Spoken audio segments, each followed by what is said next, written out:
ईश्वर की महिमा क्या गाऊं, क्या क्या इसके गीत सुनाऊं। पराक्रमी वीरों की धरती, ऋषि मुनि पीरों की धरती, कवि कलाकारों की धरती, यारों के यारों की धरती। इसकी गोद में जित्तो खेले, जोरावर और डीडो खेले, बंदा वीर वैरागी खेले, संत फकीर और रागी खेले। बाज सिंह होशियारा खेले, अर्जुन सिंह हजारा खेले। नैन सुख और मानकू खेले, गंगा राम और दत्तू खेले। इस धरती के कण कण अंदर छुपे हुए हैं लाल और गौहर, एक से बढ़कर एक से बेहतर, जैसे दीनू दीप और मधुकर। तेरे लौए रे तस्वीर, मैं तेरी तस्वीर, तेरे लौए रे तस्वीर, मैं तेरी तस्वीर। मेरी माँ डोगरी, मेरी माँ डोगरी, मेरी माँ डोगरी, मेरी माँ डोगरी, मेरी माँ डोगरी, मेरी माँ डोगरी, मेरी माँ डोगरी।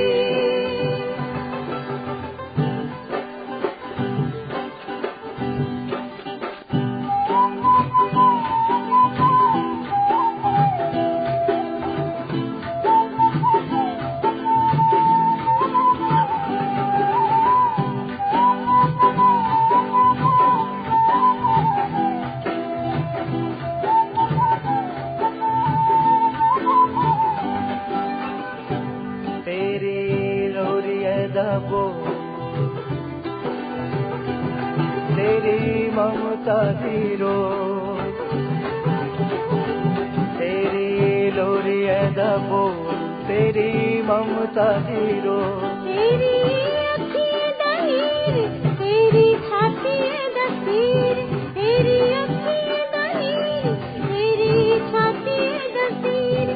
मेरी माँ डोगरी, मेरी माँ डोगरी, मेरी माँ डोगरी, मेरी माँ डोगरी, मेरी माँ डोगरी, मेरी माँ डोगरी, मेरी माँ डोगरी।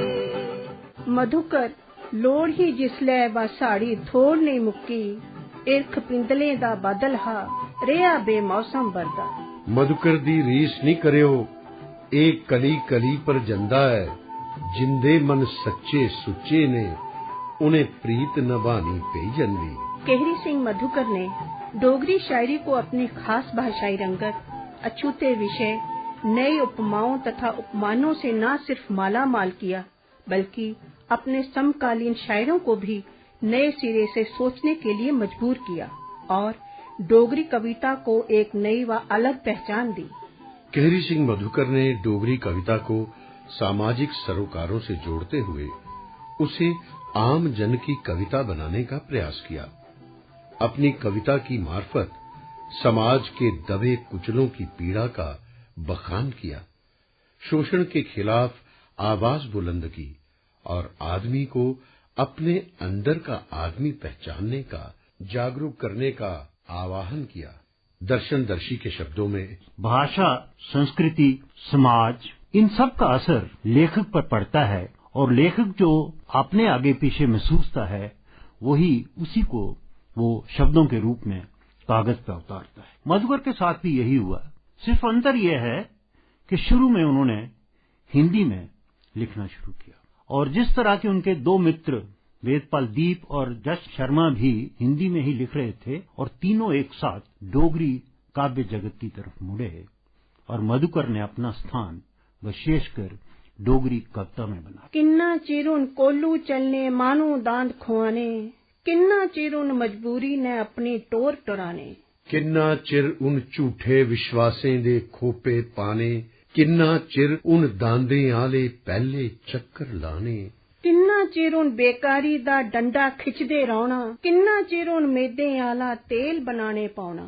किन्ना चिर उन जुल्मे आले छांटे पिट्ठी खाने, किन्ना चिर उन फाके रहिए रज्जे और रजाने। केहरी सिंह मधुकर ने मानवीय संवेदनाओं के उन अछूते पहलुओं को अपनी शायरी का विषय बनाया जिसकी तरफ अब तक ध्यान ही नहीं गया था। निर्धन वर्ग का कोल्हू के बैल की तरह काम करना, और समृद्ध वर्ग का निठल्ले बैठे मौज उड़ाना जैसे विषय। नारी जीवन की त्रासदी, जिस जगह जन्मी पली बड़ी हुई, आखिर वही घर अपना नहीं। जैसे खेत में कड़ी मेहनत करके फसल पैदा करने वाले की फसल साहूकार की हो जाती है, वैसे ही बेटी पराए घर की हो जाती है। मधुकर का ये दृष्टिकोण एकदम नया, अछूता तथा क्रांतिकारी सिद्ध हुआ। इसने पाठकों को संवेदनाओं में डुबोकर रुलाया भी और विद्रोही भाव से सोचने पर मजबूर भी किया। कोल्लू, चरखा, डोली, देरी, बेचराग बस्तियां, एक वसीयत नमे आदम दे ना, मैं बनाम मैं, मनुखता, बेनती, बसंत। केहरी सिंह मधुकर की कुछ ऐसी नज़में हैं जिन्होंने डोगरी शायरी की धारा को ही बदल कर रख दिया। सर्वसंपन्न परिवार में पैदा हुए मधुकर को घर में लाड़ प्यार से कुड़ू कहकर पुकारते थे। वो अपने माँ बाप की पहली संतान थे। 4 बहनों के इकलौते भाई मधुकर गांव गुड़ा सलाथिया में मेजर कृपाल सिंह तथा शांति देवी के घर 28 नवंबर सन 1930 को पैदा हुए। इनके दादा भी रियासती फौज में कप्तान थे और काफी असर रसूख वाले आदमी थे। सर्वसंपन्न परिवार होने के कारण इनके घर में उस समय लाहौर से शाया होने वाले उर्दू अखबार आया करते थे, जिन्हें अक्सर मधुकर भी पढ़ लिया करते थे। इन अखबारात ने मधुकर को लड़कपन से ही दुनिया के मसाइल से जोड़ दिया था, जो आखिर तक कायम रहा। फिर कॉलेज की पढ़ाई के दौरान इन्हें तरक्की पसंद तहरीक ने अपनी तरफ आकर्षित किया और इन्होंने हिंदी में कुछ एक बाकमाल नज़में कह डाली, जिनमें नर्तकी का नाम सफ़े अव्वल पर रखा जा सकता है। दर्शनदर्शी कहते हैं, शुरू में हिंदी में उन्होंने नर्तकी नाच रही है जैसी कविता तो कही ही, पर उनके इनकलाबी रंग या प्रगतिशील बात के यहाँ जो झलक थी वो रानो जी को नहीं ओढ़नी, बीवी का लहंगा जर्जर है, फिर भी बड़ी शान से कहते हम राजा के भाई हैं, हम राजा के भाई हैं, जैसी चीजों से प्रतिबिंबित होती है। यही बात प्रगतिवाद, व्यक्तिवाद, मानवतावाद और कुछ हद तक, बल्कि काफी हद तक मार्क्सवाद उनकी कविताओं में, डोगरी की कविताओं में आगे चल के झलकता रहा है। मैं कैदा नस्ल दा, कौम दा, जोग्राफिया दी हदबंदी दा, ये मेरा कैद खाना है। केहरी सिंह मधुकर की शुरुआती पढ़ाई जम्मू के राजपूत स्कूल में हुई तथा उसके बाद Prince of Wales college Jammu और श्री प्रताप मेमोरियल कॉलेज श्रीनगर में हुई और इनको वेदपाल दीप, जश शर्मा तथा वेद वसीम जैसे दोस्त मिले। जानकारों का कहना है कि मधुकर की साधारण बातचीत से भी कविता का आभास होता था। वो बहुत ही कम बोलते थे, मगर जितना बोलते सुनने वाले को मंत्र मुग्ध कर देते। उनकी भाषा, ख्याल, आवाज और अदायगी में बहुत ही कशिश थी। देवक नदी के साथ अपनी तुलना करते हुए उन्होंने कुछ यूं कहा है। कहानीकार कविए की गलाया, भाई जी मैं जो भी आखना या लिखना उच्चट कीता सारे भी समझाई जाता है, पर भाई जी मिगी तुंदी कदे भी समझ नहीं आई। कविए 80 परता दिता, मेरे घर आइठ देवक बगदी, उपरा सुखम सुखी, भलिया मेरे आंगर बिचा ठाठा मार दी। केहरी सिंह मधुकर अभी कक्षा 8 में ही पढ़ रहे थे कि उन्होंने कविता कहना शुरू कर दिया था, जिसकी खबर उनके सहपाठियों को हो चुकी थी और पहुंचते पहुंचते ये बात मास्टर साहबान तक भी पहुंच गई। फिर क्या था, एक दिन पुरानी मंडी जम्मू के राज तिलक थड़ा पर एक भव्य कार्यक्रम का आयोजन था। महाराजा जम्मू कश्मीर का जन्म दिवस मनाया जाना तय था और उसमें राजपूत स्कूल के बच्चों का सांस्कृतिक कार्यक्रम पेश करना भी तय था। उसी कार्यक्रम में विद्यार्थी मधुकर का नाम भी कविता पढ़ने के लिए रख लिया गया। परंतु जब मधुकर ने अपनी कविता उस कार्यक्रम में पढ़ी तो सबके होश उड़ गए और मधुकर को चलते कार्यक्रम में मंच से उठाकर बाहर सड़क पर छोड़ दिया गया। क्या आप जानते हैं उस नन्हे बालक ने क्या कविता पढ़ी थी? नहीं जानते तो जान लीजिए। राणो जी को नहीं ओढ़नी, बीवी का लहंगा जर्जर है, फिर भी बड़ी शान से कहते, हम महाराजा, हम महाराजा, हम राजा के भाई हैं।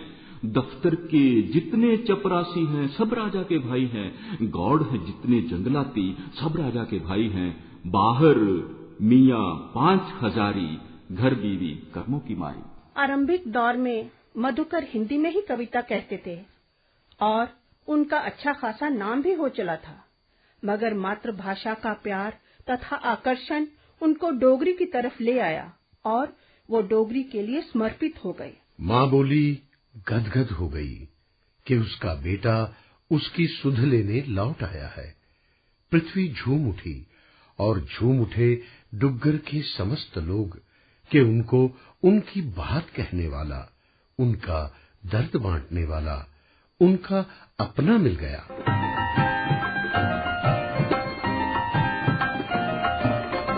निकी निकी पौंदी है फुहार, ओ निकी निकी पौंदी है फुहार, खेतरे च रंग खिल रे, रंग खिल रे, बरखा दी आई गए बार, बरखा दी आई गए बार, खेतरे च रंग खिल रे, रंग खिल रे, ओ निकी निकी पौंदी है फुहार, ओ निकी निकी पौंदी है फुहार।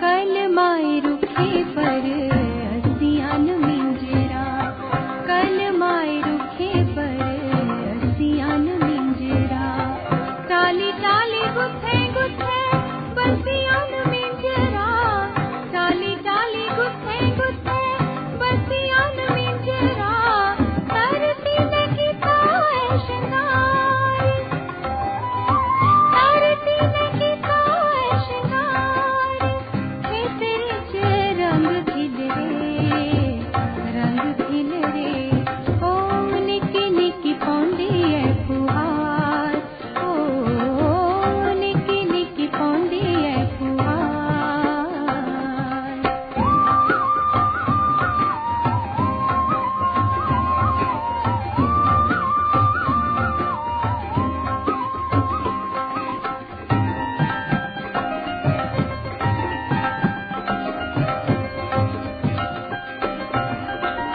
अंबरे ने सली लेता नीला नीला उड़नू, अंबरे ने सली लेता नीला नीला उड़नू, तरती ने उड़ी लेता पहला पीला उड़नू, तरती ने उड़ी लेता पहला पीला उड़नू, हंसी आया पुकार सार, हंसी आया पुकार सार, खेतरे च रंग खिल रे, रंग खिल रे, ओ निकी निकी पौंदी है फुहार, ओ निकी निकी पौंदी है फुहार। मधुकर ने जब डोगरी में लिखना शुरू किया तो डोगरी शायरी की दिशा ही बदल गई। डोगरी शायरी का फलक व्यापक हो गया, असीम हो गया। मधुकर ने डोगरी शायरी को वो मुहावरा दिया कि डोगरी शायरी राष्ट्रीय और फिर अंतर्राष्ट्रीय स्तर पर अपना नाम दर्ज करवाने लगी। दर्शनदर्शी कहते हैं, उनका चिंतन प्रादेशिक नहीं था, उनका चिंतन, उनकी चिंता, उनका फिक्र, उनका बात करने का ढंग, उनकी कविता पे पकड़, वो बहुत सर्वव्यापी और खास तौर पर मानवतावाद को लेके, इंसान की आजादी को लेके, अपनी मुक्ति को लेके, अपनी अभिव्यक्ति को किसी के दबाव में न आने जैसी बात को लेके वो किसी तरह भी फैज से कम नहीं थे। फैज के हाँ बेशक जेल खाना हुआ, मधुकर के हाँ नौकरियां छोड़ छोड़ के तंग दस्ती का जेल खाना भुगता गया। और उनकी कुछ कविताएं, सौंगला, एक वसीयत, नौमे आदम दे नाम, मैं मनाम मैं, जैसे कई उदाहरण आपको मिलते हैं जिसमें विषय वस्तु किसी तरह भी प्रादेशिक या रीजनल नहीं है। वो पूरे विश्व की कविता है और खास तौर पर जो उनकी शब्दावली है वो ठेठ डोगरी की वो शैली है जिसमें सटीक तौर से वो अपने शब्दों को बांध के बड़े सीधे और प्रत्यक्ष तरीके से अपनी बात तो कहते ही हैं, मगर उस बात को डोगरी कम समझने वाला भी उतनी ही शिद्दत से महसूस कर सकता है। और डोगरी ना समझने वालों के लिए मधुकर का जो अंदाज़े बयां था कविता का, वो भी एक बहुत अपनी तरह की एक मिसाल थी। वो आधी बात तो या आधी से ज्यादा बात तो अपने हाव भाव से, अपने तौर तरीके से, अपनी तर्ज बयानी से अपने श्रोताओं को सुनाते समझाते। एक और विशेष हुनर जो मधुकर की कविता में मेरी नजर में से गुजरा है वो है शब्द पे पकड़ और शब्द को बिखरने नहीं दे। यहाँ एक शब्द से काम चल सकता हो, वहाँ दो शब्दों का प्रयोग नहीं करना। मुझे नहीं मालूम उन्होंने नीत्शे को पढ़ा था या नहीं, पर मुझे ये लगता है कि नीत्शे का वो वाक्य, मेरी ये ख्वाहिश है कि मैं 10 सत्रों में वो बात कह सकूं जो दूसरे लोग एक पुस्तक में कहते हैं, शायद कहीं न कहीं मधुकर के हाँ भी काफी हद तक मुझे देखने को मिली। देशागी बनाना ते मटाना तुंदे हथ है, पापाली पुन्नाली वक्त बखो वक्त है। केहरी सिंह मधुकर ने अपनी कविता में एक विश्वव्यापी सोच को स्थान दिया। क्षेत्रीय मुद्दों के स्थान पर राष्ट्र निर्माण तथा उसके विकास का आह्वान किया और डोगरी कविता को कोरी कल्पना से बाहर निकाल यथार्थ को प्राथमिकता दी। प्रकृति की गोद में पल रहे इन ऊर्जाहीन, निराश, अपने भाग्य पर रोने वाले सीधे सच्चे भोले भाले लोगों के मन के दर्द को अपनी कविता में उकेरा, उन्हें उत्साह बंधाया, मन में जीने की, जिंदा दिली से जीने की आस जगाई। उनकी मस्ती, उनकी अपने स्वभाव को लेके खास तरह से कविता के रंग में ढालना, सुनो पुलोक के मेरे यारो, बेपंछानू दोस्तों, उस मस्ती दी, अल मस्ती दी, तुंदे पावे खड़ मस्ती दी, दुनिया थोक पर तो ही आया, हाँ वही आया, मैं वही आया। ये जो एक अलग किस्म का फिक्र और इंसान को मुकम्मल आजादी, मानव को पूरी तरह आजाद हो जाने का जो एक संदेश है, वो उनके यहाँ बहुत हद तक मिलता है। पर इसके साथ ही मधुकर कवि पे कटाक्ष करने से भी नहीं चूकते। वो कहीं एक कविता में, जिसमें वो ये कहते हैं कि कोरी कल्पना, कविता जो है वो कोरी कल्पना है, हर कहानी अपूंग कहानीकार है, उसी कुसे पंडे, कुसे पाटे, कुसे नटे या फिर कुसे सूत्रतार दी लोडनी। अब शब्द प्रयोग देखिए, पाट,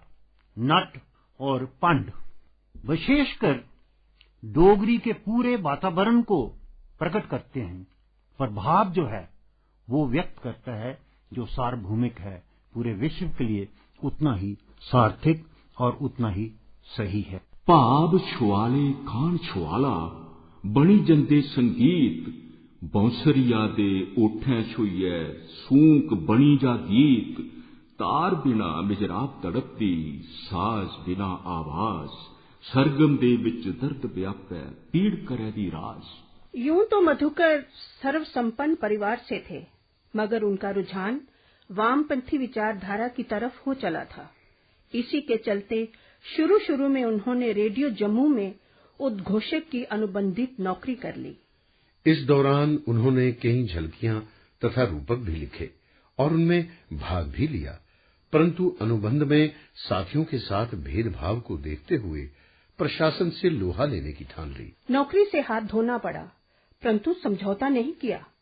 यायावरी अपना ली और खुलकर शोषण के खिलाफ आवाज उठा ली। इसी यायावरी के दौरान उन्होंने स्टेट लेजिस्लेटिव काउंसिल के लिए नामांकन पेपर भी दाखिल किया, परंतु कामयाबी ना मिली। फिर एक दिन इनको डोगरी शिराजा के संपादक का कार्यभार सौंपा गया, जिसको सन 1974 में इन्होंने संभाला और फिर एक दिन अचानक त्याग पत्र दे दिया। जिसके मन को घुमक्कड़ी रास आ गई हो, वो भला एक जगह टिककर कैसे बैठ सकता है। मैं मैले चिते रौनिया, मैं रानी नहीं ब गोलियां, तेरे ईर्खा दी मारियां, तेरे प्रीता दी भुखियां, मैं सौंदे जागते कुंजू तुगी के याद करनिया। तेरे चेते ने बज्जी दी मेरी ये साईं दी डोरी, तेरे रंगे रंगोए दे मेरे प्राण दिखी ले। ए औखी बत प्रीतै दी इहदे पैंडे कबल्ले न, इने रस्ते दे राह रांदू सदा चलदे गे रौंदे न। जे मंजिल कोल आई जंदी तामी इयां बझोंदा है, अजे नहीं तोड़ पुज्जे अस, अजे किश होर चलना है। कदें बद्दल बजोगें दे चबक्खी आईयै छाई जंदे, कदें नेरे दुआसी दे प्रीतै गी कंबाई जंदे।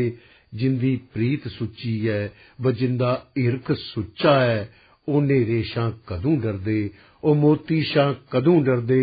इन्हें रस्तें दे राह रांदू सदा चलदे गे रौंदे न। मधुकर भी ऐसे ही थे, दिन रात चलते रहे, धूप छांव से खेलते, दुनिया के दुख दर्द को नीलकंठ की तरह पीते, गीत गाते, मुस्कुराते, मस्ती में झूमते, समुंदर की तरह कई ज्वार भाटे अपने अंदर समेटे चलते रहे। डोगरी शिराजा संपादक पद छोड़ा तो फिर यायावरी अपना ली। फिर धर्मार्थ ट्रस्ट को इनकी जरूरत आन पड़ी अपनी पत्रिका धर्म मार्ग के लिए। डॉक्टर करण सिंह ने इन्हें मना लिया था, मान गए, पर ज्यादा देर टिके नहीं, फिर से यायावरी अपना ली। नजर दाया बन जा रात चूड़ियां चढ़ा गोरिया, नजर दाया बन जा रात चूड़ियां चढ़ा गोरिया। उसे तू जीने दा ले नहीं नजारा, चूड़ियां चढ़ा गोरिए। नजर दाया बन जा रात चूड़ियां चढ़ा गोरिए।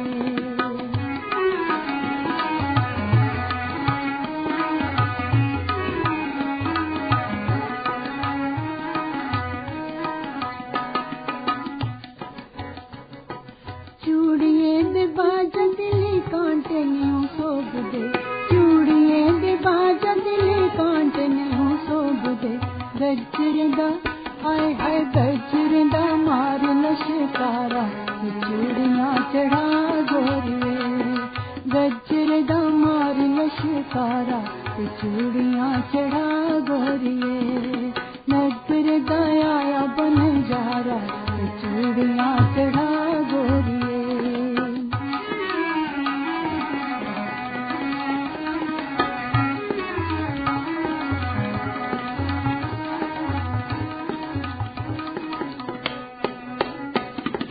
नथलू ते बिंदल भी है मैंने हूँ सोब दे, नथलू ते बिंदल भी है मैंने हूँ सोब दे।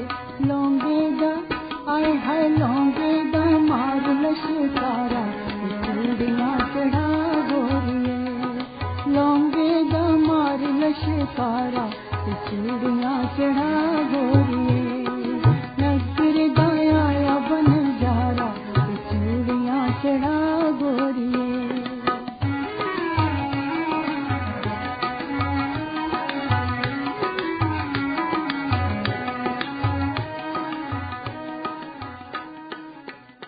इनको इनकी पुस्तक मैं मेले राह जानू के लिए 1977 का साहित्य अकादमी पुरस्कार मिला।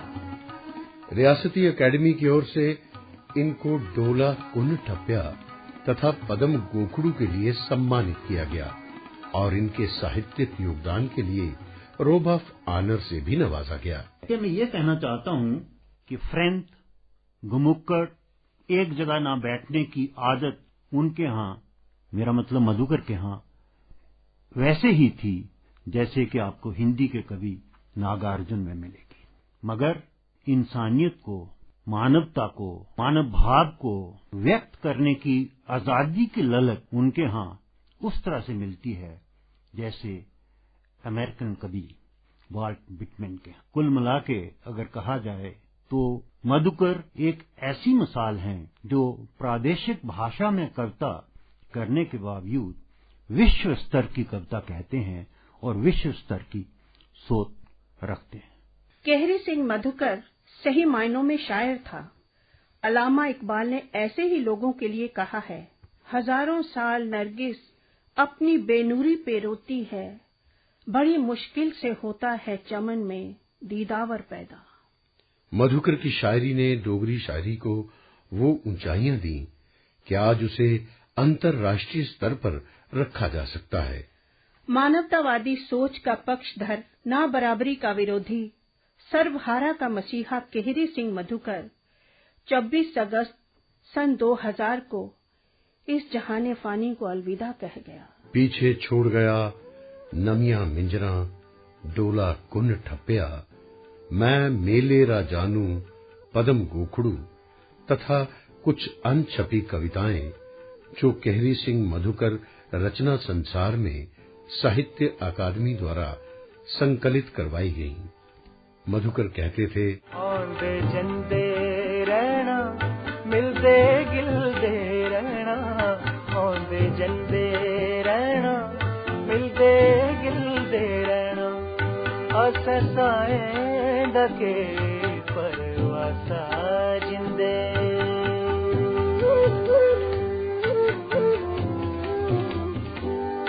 अससाएं दके परवासा जिंदे, असर लगी दी रहनी ये आसा जिंदे, असर लगी दी रहनी ये आसा जिंदे, आंदे जंदे रहना, मिलदे गिलदे रहना, आंदे जंदे रहना, मिलदे गिलदे रहना, अससाएं दके परवासा जिंदे। ए सब्बे आखदे मधुकर जे लोभी फुल्ले कलियें दा, के जानन ओ जे फुल्लें लई एक कंडे सहारने पौंदे।